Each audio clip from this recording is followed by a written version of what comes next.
tako, spoštovana Ptujlix publika, tretji del našega intervjuja z gospodom Križaničem, to je gospod Stemi Letaki. Sedaj pa na dan z besedo.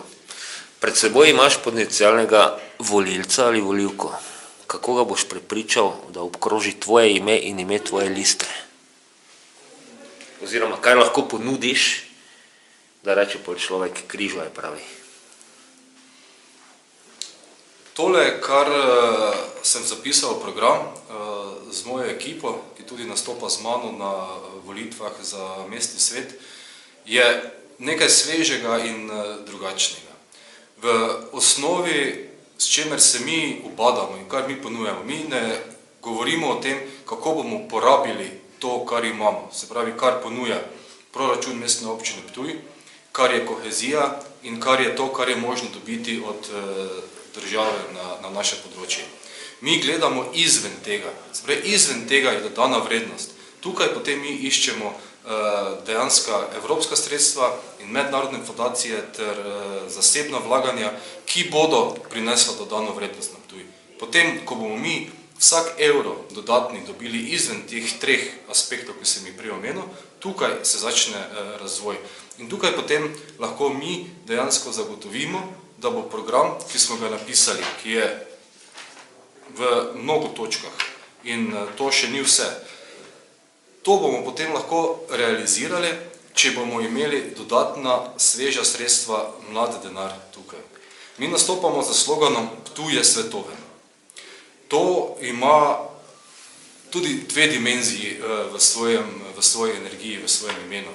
Ptuj je svetoven, seveda rečemo mi tukaj za nas, ker je nam Ptuj super, ker smo Ptujčani in ker imamo Ptuj radi. Hkrati pa je dobesedno pomeni to, kar pravi. Ptuj mora iti v svet in svet mora priti k nam. Zato bomo delali zelo veliko na povezovanju Ptuja z mednarodnimi fundacijami, mednarodnimi inštitucijami, boljše povezovanje z mesti po Evropi, kjer imajo dobre prakse na določenih področjih, kjer naj manjka. In ravno to pa lahko povežem s tem, kar jaz delam vsak dan. Moje vsakdanje delo je razpeto med mednarodnimi fundacijami, Organizacijo Združenih narodov in evropskimi inštitucijami. Nam v uredništvu Ptujlixa je bilo zelo všeč, ko si nam povedal to, kar dejansko premnogo ljudi pozablja. Župani obljubljajo v svojih programih neke zadeve, ki so itak samoumevne, se pravi kanalizacije, pločnike in tako dalje. So pa ponavadi vselej pri teh projektih zapleti. Pojasni še našim volivcem, tako kot si prejšnjič nam, kako dejansko ta sistem funkcionira, ne glede na to, kdo je župan, se to itak dela, da bi župan moral biti tisti lik, ki dejansko da dodano vrednost nekemu mestu.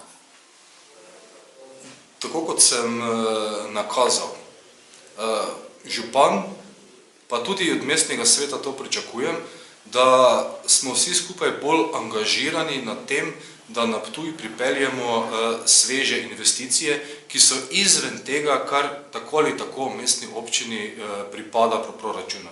Imamo svoj definiran mestni proračun, ki se določa po glavarini. To je, kar je. Imamo tako imenovane Interreg programe, imamo Evropski socialni sklad, kjer je večina stvari tako ali tako namenjenih lokalni skupnosti. In to ne moremo zdaj reči, da je neka strašno velika dodana vrednost v proračunu mestne občine. To seveda je, da se dobi čim več, kar se tega tiče, ampak mi moramo gledati izven tega. In tukaj je potem naša dodana vrednost. Če damo en taki praktični primer, mi bi dejansko morali biti sposobni od vsakega avta, ki se po avtocesti pelje mimo, pobrati vsaj 10 centov, če se tako izrazim. En taki neplanirani income ustvariti. To je ena prispodoba, ki jo lahko vsekakor uporabimo. In točno na ta način razmišljamo pri nekaterih ptujskih priložnostih, ki so trenutno popolnoma neizkoriščene. Recimo, ko govorimo o pustovanju, to, kar si zdaj omenil, pustovanje gre mimo nas vsako leto, brez da bi za to dejansko nekaj res prišlo v občinski proračun ali pa da bi dejansko okolje iz tega imelo neko večjo blaginjo. Pustovanja ne znamo tržiti in to bomo mi pripravili konkretnejše programe, kako to narediti. Hkrati seveda s tem, da moramo kurenta samega narediti bolj ekskluzivnega in s tem dražjega.